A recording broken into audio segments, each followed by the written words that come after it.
আচ্ছা, আমরা আমাদের এই রিসোর্সগুলো মোবিলাইজ করার জন্য চেষ্টা করছি। বিশ্ববিদ্যালয় অ্যালামনাই যেখানে আছে, দেশে দেশের বাইরে বিভিন্ন প্রাইভেট সেক্টরে আমরা সবাইকে অ্যাপ্রোচ করতেছি, সবাই আমাদের সাথে এঙ্গেজ হচ্ছে এবং বিভিন্ন জন বিভিন্নভাবে এটাকে ফ্রেমিং করছে। তাদের রাজনীতির যেহেতু এজেন্ডা নাই, সুতরাং এই ধরনের হাস্যরসাত্মক তারা ইস্যু ক্রিয়েট করছে। তো ছাত্র জনতা এই ধরনের হাস্যরসাত্মক ইস্যু এগুলোকে কেউ পাত্তা দিচ্ছে না এবং তারাও দিনে দিনে অপ্রাসঙ্গিক হয়ে পড়ছে।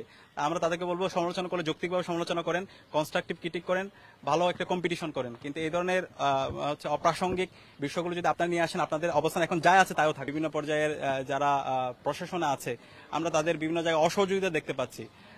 আমরা আমাদের কথা হচ্ছে পরিষ্কার, আপনারা যদি শিক্ষার্থীদের বিরুদ্ধে অবস্থান নেন, শিক্ষার্থীদের নির্বাচিত প্রতিনিধিদের বিরুদ্ধে অবস্থান নেন, তাহলে আপনাদের পরিণতি খারাপ হবে।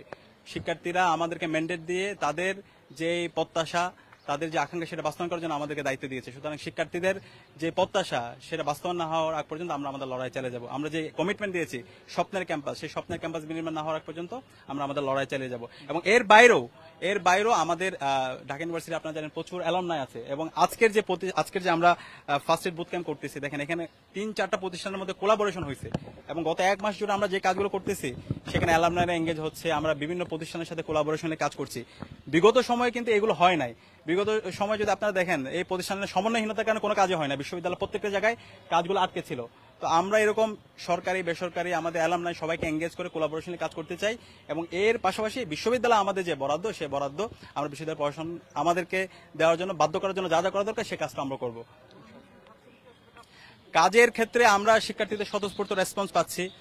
এই রেসপন্সকে অনেকে ঈর্ষান্বিত হয়ে, যে যারা সিন্ডিকেট তৈরি করেছিল বিগত সময়ে, সেই সিন্ডিকেট তৈরির সাথে যারা জড়িত ছিল, তারা ভয় পেয়ে তারা বিভিন্ন ধরনের ষড়যন্ত্র চক্রান্ত করছে।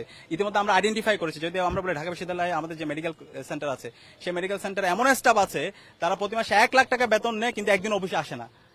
অফিসে 77 জন স্টাফ আছে, কিন্তু আপনি যদি অফিসে যান, আপনি ওখানে গিয়ে স্টাফ 7 জনও পাবেন না। একই সাথে ওইখানে আমাদের বিশ্ববিদ্যালয়ে একমাত্র বিশ্ববিদ্যালয় যেটা হচ্ছে ইমার্জেন্সিতে 2 তলায় ছিল, তো এটা এখন আমরা প্রেশার ক্রিয়েট করে নিচে নিয়ে এসেছি এবং প্রত্যেকটা জায়গায়, সেটা যদি আমরা রেজিস্টার বিল্ডিং এ যাই সেখানে সিন্ডিকেট এবং টিচারদের মধ্যে আমরা জানি এখানে টিচার ক্ষেত্রে বিগত সময়ে ফেসিলিটি আমলে এমন টিচারদেরকে নিয়োগ দেওয়া হয়েছে যাদের পজিশন ছিল 20তম 25তম, যারা টিচার হওয়ার যোগ্য না। তো এই প্রত্যেকটা সিস্টেমের জায়গায় আমরা কাজ করতে চাই, আমরা পলিসিগত জায়গায় কাজ করতে চাই। সেই কারণে আমরা স্টেজ বাই স্টেজ কাজ করছি, আমরা প্রবলেমগুলো আইডেন্টিফাই করতেছি এবং এই প্রবলেমগুলো সলিউশনের যে রোডম্যাপ সেটা আমরা ঠিক করছি এবং আমরা আশা করছি আমরা যে কথাগুলো দিয়েছি সেই প্রত্যেকটা কথা আমরা বাস্তবায়ন করবো। কারণ শিক্ষার্থীরা আমাদের সাথে আছে, শিক্ষার্থীরা আমাদেরকে ম্যান্ডেট দিয়েছে। 40,000 শিক্ষার্থীর যে প্রত্যাশা, বিগত 100 বছরে যেই সংকটগুলো তৈরি হয়েছে, যে কৃত্রিম সংকটগুলো তৈরি হয়েছে, প্রত্যেকটা সমস্যাগুলো আমরা অ্যাড্রেস করবো এবং আমরা এমন একটা স্ট্যান্ডার্ডে নিয়ে যাব যে স্ট্যান্ডার্ডের মাধ্যমে আমাদের ঢাকা বিশ্ববিদ্যালয় অক্সফোর্ড, হার্ভার্ড, ক্যামব্রিজ, MIT তার সাথে কম্পেয়ার হবে। আমরা এই উচ্চতায় আমাদের বিশ্ববিদ্যালয়কে নিয়ে যাব।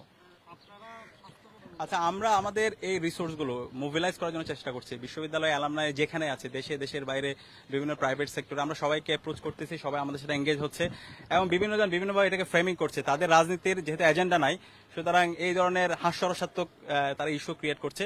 তো ছাত্র জনতা এই ধরনের হাস্যরসাত্মক ইস্যু এগুলোকে কেউ পাত্তা দিচ্ছে না এবং তারাও দিনে দিনে অপ্রাসঙ্গিক হয়ে পড়ছে। আমরা তাদেরকে বলবো, সমালোচনা করে যৌক্তিকভাবে সমালোচনা করেন, কনস্ট্রাকটিভ ক্রিটিক করেন, ভালো একটা কম্পিটিশন করেন, কিন্তু এই ধরনের অপ্রাসঙ্গিক বিষয়গুলো যদি আপনারা নিয়ে আসেন, আপনাদের অবস্থান এখন যা আছে তাইও থাকবে না। ধন্যবাদ।